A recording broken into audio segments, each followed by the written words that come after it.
What's going on, everybody? Jolt here from TheTokenMinorities, and I am back with episode 4 of Drafting with the Unlucky, featuring my good friend and new TTM member, Crobat for the win. Introduce yourself. Shut up, Jolt. Come on, I'm doing homework right now. I've been doing homework all week, and I'm just fine. How about you go ahead and join me for this video? Alright. Fine. Okay, on one condition. I will do it. I will do it if you pay me with insomnia cookies. Okay, fine, but I'm going to take at least 2 of those, and there's nothing you can do about it. So, are we ready to go now?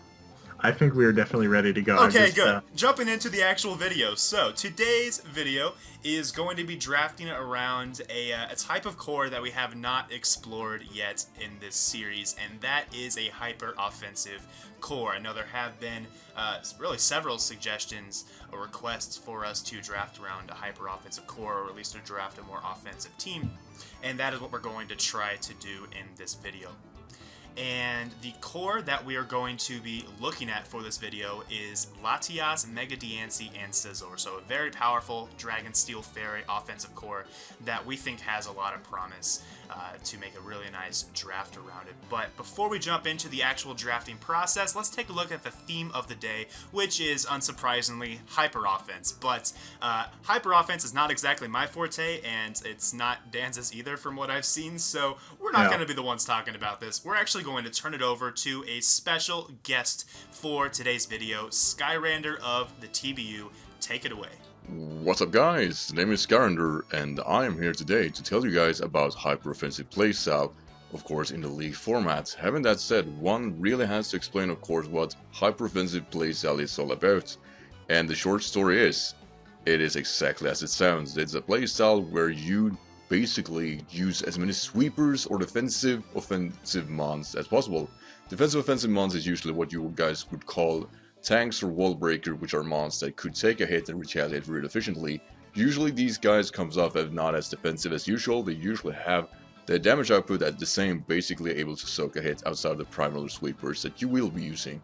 Having that said, team are usually designed of having as low stamina as possible, or rather you go for offensive pressure always, which means that every mon that you are using will be able to do high damage output on every matchup that they can face in the meta. Having that said, of course, in the league format it is a bit different to think about, and we're gonna go over the 4 rules that apply to, of course, hyper offensive mon in the league format that are important to keep track on. So the first and most important rule for hyper offensive playstyle in the league format is that you should never go into a game thinking you can stall out anything. Never have the idea that you can defensively check anything in your opponent team. That is not the idea. You will not ensure yourself to be set up against. That is not the style you want to go for. Sure, having defensive mon will be important if you need to scout, but depending on course on the matchup. But keeping a track on that you can do the most damage is the more important factor. You don't want to be offensively checked with your hyper offensive team, because that basically means you will lose, because you will never, and I mean never, have the chance to soak damage. That is not the point. You should never come to a position like that. Your firmest rule is that you always have the damage output. You always have the momentum. Sure, they can get a free switch in, which is likely, but that means that you have to sack play. Sack play means lose something to gain back momentum. The end result should always be that you go next and KO something in return. That is always the way you want to go at. Rule number 2. Ensure that your draft has multiple ways of hazard stack or stealth rocking. This is a very, very important option against your opponent. You really want your opponent to overthink their situation. Which mons can they rapid spin or defog against? That also goes for your own defogging. You, in general, never draft rapid spin. Why? It's a passive move, a weak passive move that can be blocked. Waste a turn. You don't have the option or liberty or luxury in that even to do that. Defogging, and you only defog in case you are in a disadvantage. If you can survive the rocks, because remember, your team is never designed to survive more than 30 turns in the first place. Therefore, if rocks are there to say, they're going to damage your opponent more and going to decide against you, because you at least haven't the chance to survive it in the first place, and therefore defogging is only a viable option if you have monster weak to it. Rule number 3. Know your switch-ins. And this is actually a very, very important rule, and it actually is a bit of a luxury when it comes to actually in a league format, due to that we actually know which mons we possibly could be facing. With that said, you're always gonna know which mons check what. The question is, can you design that mon to survive a hit and retaliate, even KO in return? It's one of those really, really rare cases where, due to the preview alone that you'll get from the matchup, you actually get to have the choice where, since you already have 3 to 4 sweepers in your team, that at least you can decide which one can sweep and which one can be sacked. I can't tell you how many times I have a game where I win 1-0, but it's a very, very controlled 1-0. And the reason I say that is because every other Pokemon did their part. They whittled down the mons that matter. They were designed to take a few hits from certain Pokemon to be able to retaliate in return and put them in low health. You, in general, don't really go for differential. There's no point to it. If you can outmaneuver your opponent, fine. But that shouldn't be the point, because that will leave you with a lot of switch in and switch out. And as I said previously, you are not designed to do so in a hyper-offensive team, because you don't necessarily going to need it. If you can take a hit and retaliate and put a mon in a bad range, that means that you just ensure that the next mon comes in, not only can revenge kill it, but probably in a much better position than your opponent are, because you have the option to keep hitting, while probably his only play is going to be a defensive play, which could put him in a 2-hit KO, and they might not even be able to 2-hit KO in return, which means that you put 2 or 3 mons out of their miseries as you keep on going. And the last rule, don't be afraid to do something weird. And it's actually kind of funny when you think about it, and this is obviously my only contribution I really made myself when it comes to hyper-offensive playstyle, but I do believe in the league format it does pay off. It does pay off big. Usually, as you guys may or may not know, hyper-offensive playstyle is usually what people say are the least good set when it comes to Pokemon Wi-Fi battle, due to that you are naturally weak against the matchup you are facing. Usually you could lose a stall and whatever. I am here to tell you that in league format you have the design and the option to avoid stally situation, and it's actually quite beautiful. I can't tell you guys how often I've gotten out of a tough spot because I was weird. I had, like, for example, not too long ago against a guy who had Slowbro and Talonflame, which obviously both taken on my Keldeo fairly well. I had Cobra Bear on the Keldeo to be able to take a Brave Bird, and had Toxic to be able to take on Slowbro. Having those kind of sets is important, because that means they're not necessarily viable, but it leaves you with the option to do something to both, even retaliate in return. Using damage reducing berries are going to be key for most of the matchup you will be facing. Hell, I'll even go so far and say that they're going to be the importance for winning the matchup that are the toughest for you. For example, taking on an opponent's sweeper could be much crucial than example taking on the defensive one, because the defensive cannot necessarily retaliate or kill you in return. One other thing that should be mentioned is Natural Gift. Natural Gift is a very underrated move, but I've used it a plethora of time, and definitely with Heracross, because Heracross has such a massive attack stat, and it's a very good option when it comes to that because of the damage out there put. I was in a Wi-Fi battle where I was checked by Gligar, and Heracross naturally was winning that battle if Gligar wasn't active. How did I solve that? I used, of course, Natural Power or Natural Gift to ensure I have a very power of 100 base, and after one Sword Stance that was a 1-hit KO against that, and I could wrap up the game through that. So don't be afraid to use weird sets, and let them be co-designed for the things that checks you well, because you can always bait. Your opponent will never know this because they think, I got you covered, you're dead. Well, sorry brah, that's not how that works, and you usually win the games by destroying their response for you. If you can destroy the response for you, then, well, what else could they do but just accept their defeat in the first place? Alrighty, and thank you, Skyrander, for discussing that. Now I just wanted to give a more formal introduction. Hi guys, Crobat for the win of the TTM here.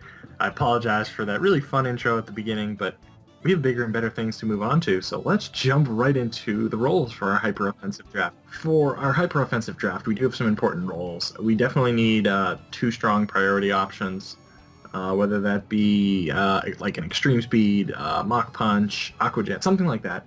You need at least 2 Stealth Rockers, ideally, so you can put some offensive pressure on the opponent's side, and ideally you need 2 Hazard Removers. Actually, in this case, you really don't need Rapid Spin, you just need Defog. You also need, I'd say, two, probably more than two, actually, in my opinion, really fast mons that hit, say, 105 speed, 115 speed, whatever, or higher. That's my opinion, but I'm going to trade off with Jolt. Go ahead. Just one other note, backing up real quick to the hazard removal things. So we don't really think that Rapid Spin is necessary for a hyper-offensive draft because you're not really supposed to be switching around too much. You're the one applying the offensive pressure. You shouldn't be forced to switch a lot because, as Skyrander said, you shouldn't be planning to take hits. You should be planning to dish out the hits. So that's why Rapid Spin is more optional on this kind of draft. But as for some more roles to consider when drafting a hyper-offensive team, it's definitely worthwhile to have one or two nukes on your team. So wall breakers, essentially things like a Victini type, things like a Staraptor, Diggersby, something like that that's going to hit really hard, and your opponent will not be able to switch in without getting worn down to the point where something else on your team can then apply the offensive pressure and follow up on that. So that's the idea behind the wall breaker. And then a ground immunity, pretty self-explanatory. You want to switch into Earthquake without taking a million damage, and then an electric immunity to stop Volt Switch and Volt Switch shenanigans. Bulky Water is still something we recommend on a hyper-offensive draft. Not necessarily for its defensive prowess, I guess somewhat for its defensive prowess, but more so as a pivot, as you do from time to time need a pivot on hyper-offense, as you're not always going to be in a favorable position, and you're not always going to be in a position where you can sack something and have a good chance to win the game. So a bulky offensive water as a pivot is pretty effective, we do believe, for a hyper-offensive draft. And then, as per the usual, a Fire Water Grass Core is recommended just due to the defensive synergy that applies. And then a Dragon Fairy Steel Core is great both offensively and defensively on a hyper-offensive draft. And now, kick it back over to Danzo. Way to kick the can over, Jolt. Okay, I just wanted to make one other point about the hazard removal. Jolt obviously mentioned Rapid Spin itself was optional. But as I said, I think you should definitely have at least like one or two mons that can defog. It doesn't have to be their primary role by any means, but I think just having some kind of hazard removal is just really important. So just wanted to stress that. It doesn't have to be Rapid Spin. Defog is fine, even if it's on something like, say, Crobat, which is going to be offensive 95% of the time, or bulky 95% of the time. Like, you got to have it somewhere. So, but anyways, let's go back through the roles. You really want one Pursuit Trapper because it puts a lot of offensive pressure when you switch. When you switch in a Pursuit Trapper, you can put a lot of pressure on the opponent's team, force them to switch around. It plays really well with Stealth Rockers. You can also just play some Mind Games. You definitely want some kind of grounded poison type. Ideally, one of the Nidos. In this circumstance, they're just really good in the hyper-offensive draft. They have good typing. They absorb Toxic Spikes, which I think is really important. They're good in any draft, honestly. Yeah, they absorb the Toxic Spikes, which can kind of wear down hyper-offensive teams. So I just think that a ground poison type, ideally the Nidos, are important. You need something with spikes or toxic spikes. I recommend it just because it wears down the opponent's team. Toxic spikes especially, I like the idea of. It's that little extra damage along with Stealth Rockers that can really make the difference. You want a fast Taunter. This shouldn't be too difficult because if you have, as I suggested earlier, maybe 2, 3, say base 115 speed or base 105 and higher, somewhere around there, at least one of them probably learns Taunt. So it's probably not too much of an issue you have to work around.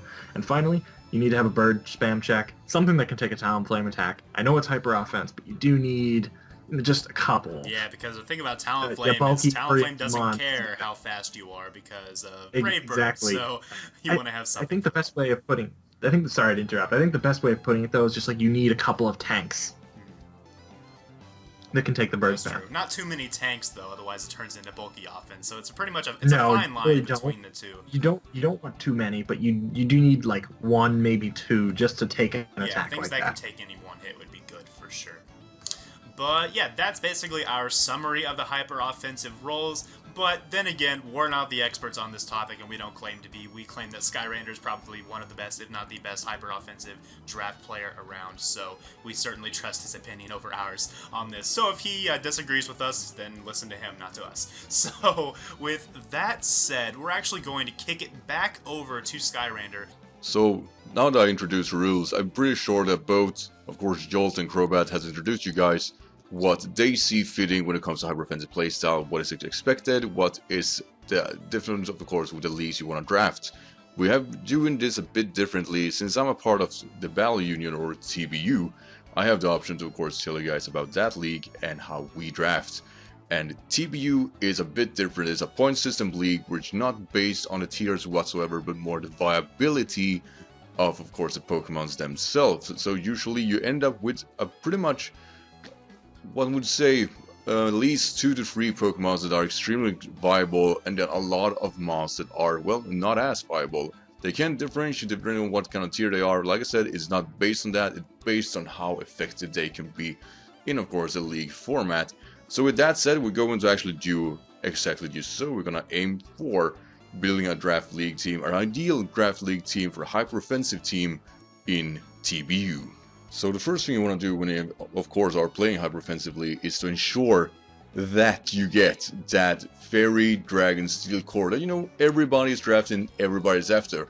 Well, usually they tend to go like this. You want a defensive one, and I guess that's nice, but for my sake, I don't care about defenses. I want to know how high damage can I get in a short amount of time.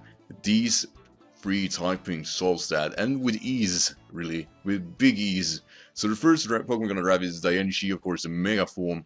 Mega Diancie has an insane damage output. Of course, being that mixed sweeper, it has a tendency to do whatever it likes once it hits the field. If it outspeeds, you're in trouble. It is as simple as that, and you only need Rock Polish to ensure to, of course, match up with a few monsters that actually outspeed, because usually if you outspeed them, you KO them in return, but they usually are fragile enough to be KO'd. And of course, the Diamond Storm, one of the more interesting moves when it comes to Wi-Fi battling, because of course of that defense rate, they actually have decent bulk. Sadly, its HP is not as good, and of course people tend to actually realize that, oh no, it is actually 4 times weak to steel.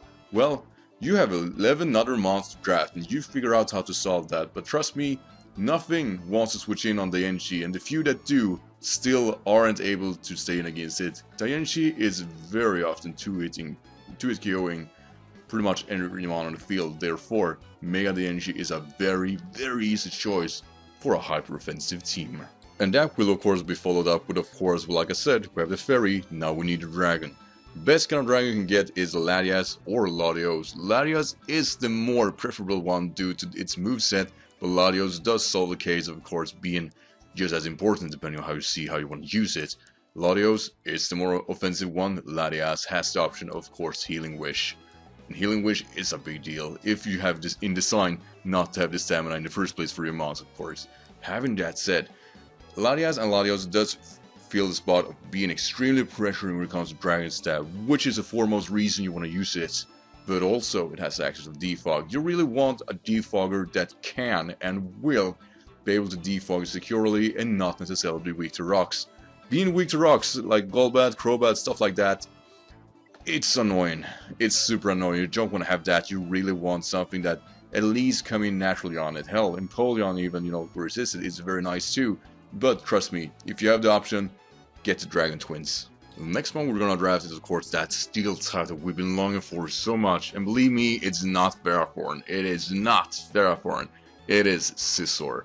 Scizor has that offensive pressure that just comes naturally together with of course Technician, which makes it so great, and it has such a big damage output. For those mons that can defensively check Latias, Latios, or Mega Diancie, Scizor takes on well. Barely has any issues with that, and of course it has access to defog if you decide to have that. If Latias needs a better choice of option when it comes to matchup itself, and it can roost, it can be special defensive, it can be defensive, it can set up with sword stance, and of course with the bullet punch, U-turn, pivot, and that is just the best kind of accessibility. Scizor might not be the best mon in of course OU, but in league format it has much more options to wiggle around itself, and it does that really nicely with little to no issues.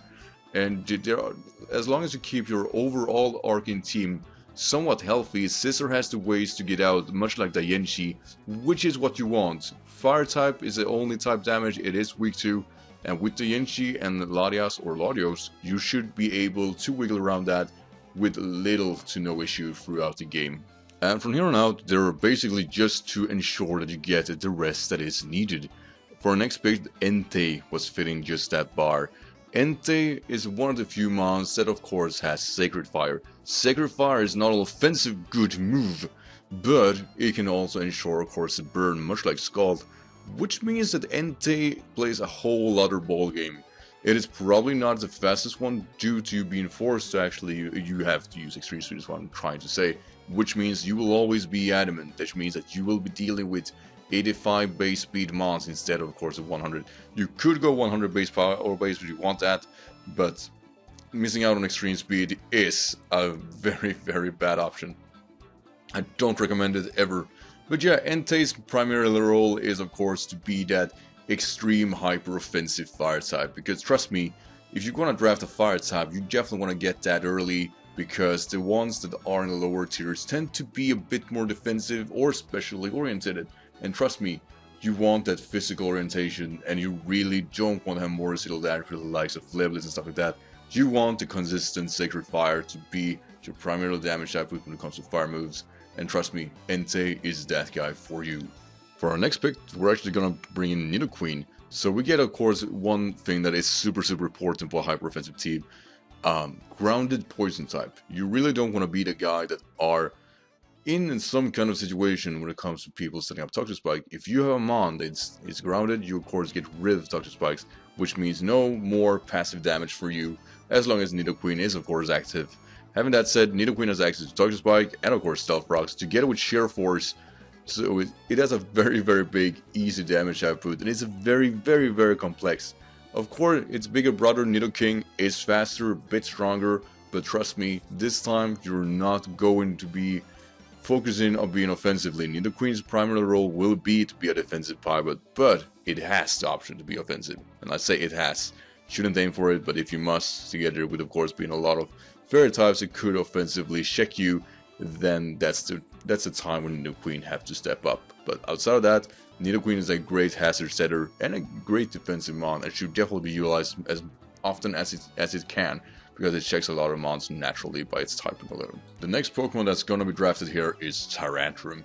Now, Tyrantrum is both good and bad when it comes to typing, but Tyrantrum stands out as it is one of the few unique typings with this, of course actually being the only one with Rock Dragon, and is one of the primary Pokemon in this kind of draft to use the damage reducing berries due to its typing alone. It does roll out a lot of Pokemon, which means that the damage reducing berries can take on, of course, the ones that offensively or defensively can possibly check it. Having that said, I really like my Tyrantrum to be with either Dragon Dance or Rock Polish, depending on how much damage you really need or how much speed you really need. But also, of course, Banded Rock Smash. If you can't pull it up, if the matchup allows it, then ban this guy. This guy just hurts. There are so few switch-ins, and there are so few that can do it, KO it, or want to KO it, I mean, that this guy usually when it comes in, it is basically something that's gonna fall. And trust me, Banded Head Smash is just, it's so good. But also go, of course, like a Strong Jaw.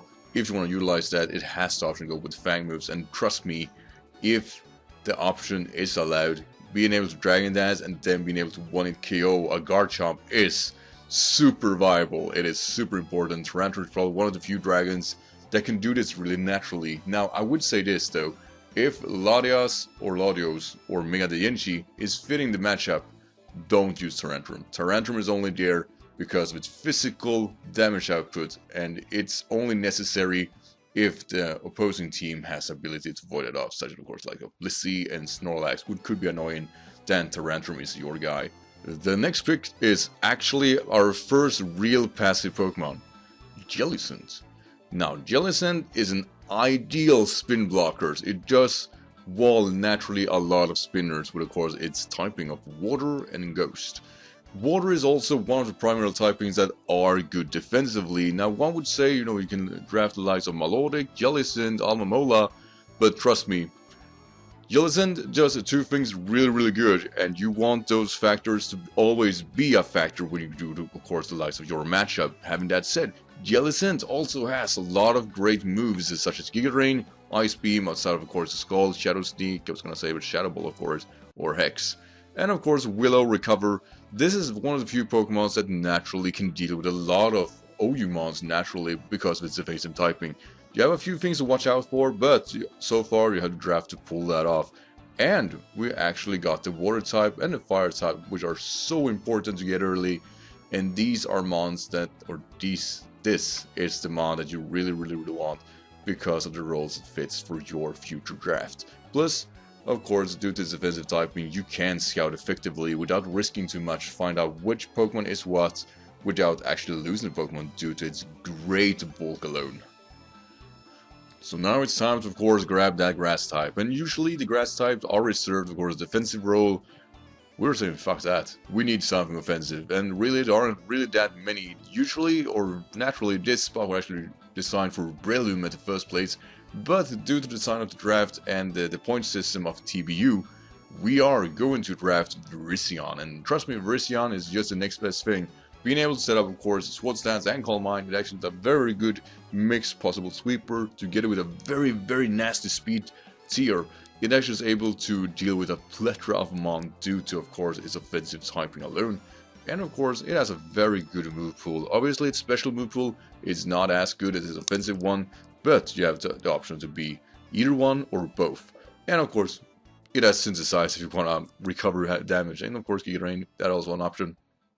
But Virizion is a very straightforward Pokemon that actually are somewhat tough to deal with. The Life Orb set usually works super nicely, and so of course go with the Scarf set and even Bandit set if you decided to go so. But like I said, Life Orb and setup is the way you're gonna go at it, because Virizion is just that dangerous natural alone, and being able to not outspeed it naturally for a plethora of mons could prove to be very dangerous.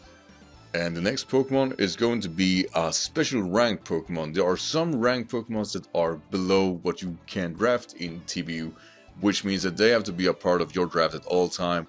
And we only drafted this mon because it does ensure that we can draft other viable mon later on as we draft on here. Because we have 10 Pokemons that are going to be in our original draft, and we have 3 bench mon in TBU.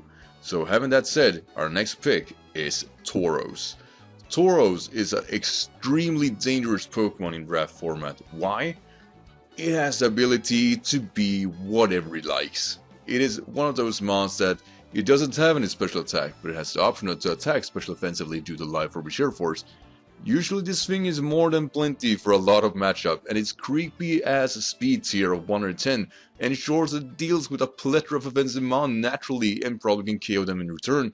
And then we have, of course, Rock Climb, your primary move to get on with and probably hurt a lot of stuff.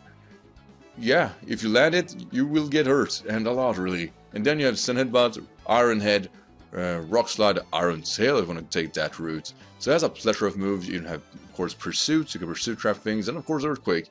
The only thing that's holding Tauros back is that it lacks offensive, well, Fire type moves as a Rock Smash, and trust me, you don't want to use that, like, ever. But you have the option to do so if you so desire. But trust me, you're probably better off with Earthquake. What I'm trying to say here is that Tauros can deal with a plethora of mons, and it can deal with a plethora of defensive mon. This is probably one of the only mons that I would say I feel comfortable with using against the likes of Mega Venusaur because of this guy's 2-hit KOing a defensive Mega Venusaur with a little to no issue. And yeah, sure, you can access for the likes of, oh, what if Sleep Powder? Yeah, what if Sleep Powder? And of course, this thing comes in of a lot of matchup and can want to KO it. One of the usual scariest mons you can be facing is the likes of a Mega Medicham, for example. Having the accessibility of KOing it because you're faster is not only nice, it is actually quite terrifying to know that this little bull has so much power within it. And it is regarded as one of the best NU Pokemon, but you don't see it in of course, any other Leaf or meta-based format, but in League format, this guy stands out because it deals with the matchup and you know what matchup you are facing. So Tauros, much better in League format than it is in the ladder, therefore here he is.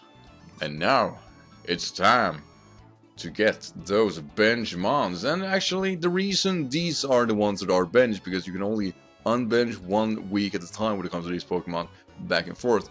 But it is because they fill a similar role to already drafted, but we want different stabs. Therefore, our first pick here doesn't necessarily make sense that it is an option because of Healing Wish, and that is Mesprit. Mesprit is a mon here that I know for sure does fill a lot of role. It has a good speed tier, it has a good offensive and defensive capabilities within it, and of course it has a very, very broad move pool. Doesn't have the best setup, but it has Healing Wish and it has Stealth Rocks. These are factors that could be important if there are a matchup where we feel that Latias is not usually work, but we still need a Psychic type or Healing Wish, then Mesprit fits the bar. It's one of those mons that it sure doesn't do everything as good as Latias or Latios is doing, but if they aren't as good for the matchup, then Mesprit makes sense. And trust me, you're always going to want to have Healing Wish, and having that option naturally is very, very useful for a plethora of matchup. And like I said, Mesprit's move pool pretty darn broad and kind of nasty when you think about it. So highly recommended, and of course it has the likes of U-Turn, which makes it a very, very good Pokemon for the Volt Switch shenanigans, which are always important in a hyper-offensive style. And now, finally, we can talk about one mon here that probably wasn't going to be picked in the first place, but eventually made it up. This spot was actually reserved for Manectric, but due to the points alone that we actually drafted, we are able to draft Jolteon. And like I said there, this is gonna be aimed for an ideal draft, and Jolteon is definitely ideal. Jolteon has not only a very, very nasty speed tier, it also ensures that nobody can naturally spam against Jellicent when it comes to Thunderbolts, because, well, obviously it takes it really nicely now, does it? And that is stuff you just don't want to. Now, Jolteon on its own, it's not that impressive of a Pokemon outside of course, its special attack and speed tier. It's really, really are an underwhelming Pokemon. But it's a great pivot mon, and it has the ability to hurt a lot if the matchup allows it. And trust me, with the design like this, it should be able to do just fine. And the last Pokemon we're gonna draft here is actually Staraptor, and due to this point that we saved alone, we're able to draft this Pokemon. And before anybody says that, oh, but that is highly unlikely, due to TBU structure, Staraptor actually is a very, very, very expensive, which also means that due to it being so, I guess, risky to draft because it's ranked the same as the likes of Scizor, it is very unlikely that this one survives the purge, basically, and are able to get, of course, this Pokemon late. And it's a great Pokemon. It has, the pivot of U-Turn, it has Reckless, and of course, Close Combat, Double Edge, and Brave Bird. This guy can take on a plethora of mon. It can always play the defensive role also with, of course, Intimidate and Roost. So this guy has options, and we want option. It's a pivot mon, and it's an offensive, heavy mon that of course can use like a choice band, and this is probably one of you guys that actually recommend it because it hurts, and it hurts a lot actually. Brave Bird is one of those moves that just hurts, and one could say, Talonflame might be the better one between these two, and to some extent I would agree, but also is very, very aware of that this Brave Bird at least kills, outside of course Talonflame that actually needs a sword stance before pulling that off. So Staraptor, imminent threat to every tier or every team it's facing, and with the right matchup you can actually draft this into your format, basically to have that unnecessary high damage output. Now the reason this is benched is, like I said, it's very likely that this mon is left to the end. Therefore we're gonna draft, of course, the mon that are more unlikely to be drafted, and Staraptor is just one of those powerhouses that solves so many matchups. And usually you can switch this one around with, of course, the likes of Tyrantrum. If you feel Tyrantrum isn't fitting, then of course you're going to switch it around, because of course we already have a Rock type and a Dragon type with the likes of Diancie and Latias. Okay, thank you Skyrander for that introduction of a TBU restricted draft, and I hope you did enjoy that. But now we are back with the open draft, so as always this is the draft that has no restrictions whatsoever in terms of points. Skyrander's draft was 12 Pokemon long. This one, of course, is remaining at 11 as per the usual. TBU just has some special rules as to how many Pokemon you can have on your draft. But like we said before, the core we are drafting around is Latias, Mega Diancie, and Scizor. A very potent, hyper-offensive core for sure. Latias having access to Healing Wish, which really supports a hyper-offensive team well. Plus, it's a nice defogger and is a good speed tier. Mega Diancie, same speed tier, hits like a truck. Doesn't have much versatility, but it's still really strong overall. And Scizor with one of the best priority options in the game in Technician Bullet Punch, as well as having the utility of being a defogger and U-turner, etc. So those three really do apply a strong amount of offensive pressure, and really all three can be used in more pivot-like roles as well, which I think is really important on a hyper-offensive team. Personally, Skyrander again might disagree, but that's really what I think about when I'm looking at those three teams. Three Mons, rather. But, want to take it away with the next one? Absolutely. So for number 4, after those first 3, we have either Nidoking or Nidoqueen. Both are pretty good. As I discussed earlier, they both absorb toxic spikes. They're good on the hyper-offensive team with good typing. They have really good coverage across the board. They can go physical or special. They can go mixed. They have priority. So they have a lot going for them. And, they'll go in the middle of the draft. They'll go right around this time usually. So it's something you definitely want to pick up. It fits in really well with the hyper-offensive team. Next, we have Entei, or if you can't get Entei, you can go for like Arcanine, Darmanitan, or even Blaziken. But if you do get Blaziken, you probably want to push it down in the draft to maybe like 9 or 10, do you think, Joel? Somewhere around there? Yeah, pretty low. Yeah, so yeah, you just get your standard fire type. Ideally, you can get one with extreme speed, which would be Entei or Arcanine, but at the same time, if you do get Darmanitan, that's not bad either, because it hits so hard. Joel knows that. Oh, I do. Just ask top tier boy. But Shh. People are sleeping. Don't say things like that. I will link that video in the description below. Go enjoy your eye candy. Alright then, and I will go through one more here. We have in the next slot a grass fighting type of sorts. Ideally I think it should be Breloom, because it gets Spore, it gets Mach Punch, it's pretty powerful, but it could be Virizion if Breloom's not available, or if you prefer something with more bulk. That's what it was in the TBU draft. I think also Virizion might be flexible with its order, so maybe it could go down a few places, but I think either one would be, just typing-wise, would be great for a hyper-offensive team. I'm going to pass the baton to Joel. Okay, and then at number 7 we have more of a wall breaker slot in Staraptor, or potentially Crobat as a substitute. While Crobat's not really as strong or even close to Staraptor in that regard, it still is able to accomplish the role in a choice-banded set of being a bird spam Pokemon, as well as having access to Defog, which is always nice. But Staraptor's role really in this draft is just to plow through the opponent's team, to break holes in it, such that some of the other Mons can really clean up with all the excessive priority really that this draft has. And then in number 8 we have the bulky water slot featuring Jellicent or maybe Empoleon. Empoleon probably is a stretch to get at number 8 if push comes to shove and you feel like you need to get Empoleon due to something else, maybe falling, maybe you didn't get Entei, or maybe you were planning to get Blaziken instead of one of your other fire types, then maybe you can get Empoleon higher in the draft and maybe move the fire type to this slot, something like that, for example. But we do feel Empoleon's a decent replacement for Jellicent, though Jellicent is certainly preferable here due to the ability to block Rapid Spin. And then in the 9 slot we have again another wall breaker type, this time more in the form of Dragon Spam. However, with Tyrantrum being our selection here, this also gives a pretty nice option in Head Smash Spam as well, which it turns out many teams are not able to switch into pretty well. So Tyrantrum certainly is able to apply the offensive pressure in that regard, again accomplishing a similar role to Staraptor in being a wall breaker, but really on hyper offense you can never have too much offensive pressure. So those both are solid Mons for this draft, and I'll let Danza take over for the last 2. Alrighty.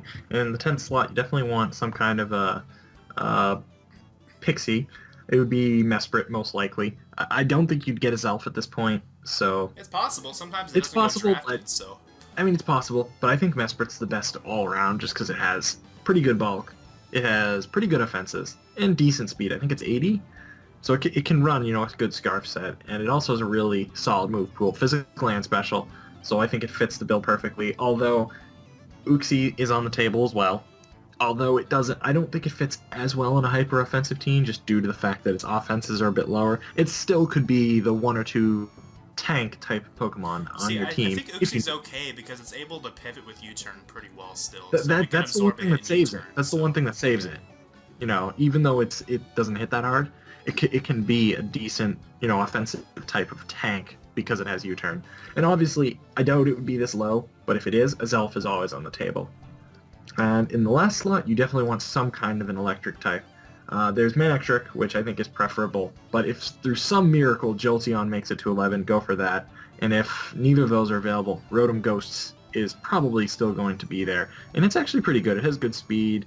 It has a decent attacking stats with just an alright move pool. So those are really your options. I guess there are other Rotom forms like Rotom, Rotom Frost or Rotom Fridge. Rotom Fan. There's Rotom Fan. Don't but forget your air balloon. hopefully you don't have to get those. Stick to hopefully the 3 that I mentioned first. Yeah. I think all of those would be good for this type of team. Volt Turn, Volt Switch in this case, really, really good for a hyper-offensive team.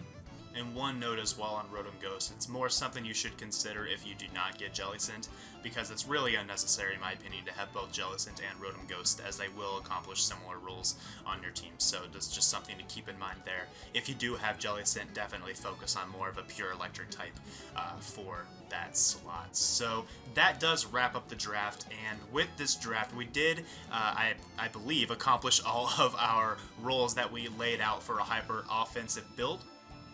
In that we do have a ton of priority options on this team. We have plenty of Stealth Rockers and a Toxic Spike user in the Nidoking or Nidoqueen slot. We also have several good speed tiers. I believe we have several, at least 2 at base 110. We have Staraptor at base 100, Nidoqueen base 100. So it's not really the fastest draft in the world, but because Nidoqueen is not base 100. Did I say? Okay, maybe I meant Entei and I meant Staraptor. If I said Nidoqueen, I apologize.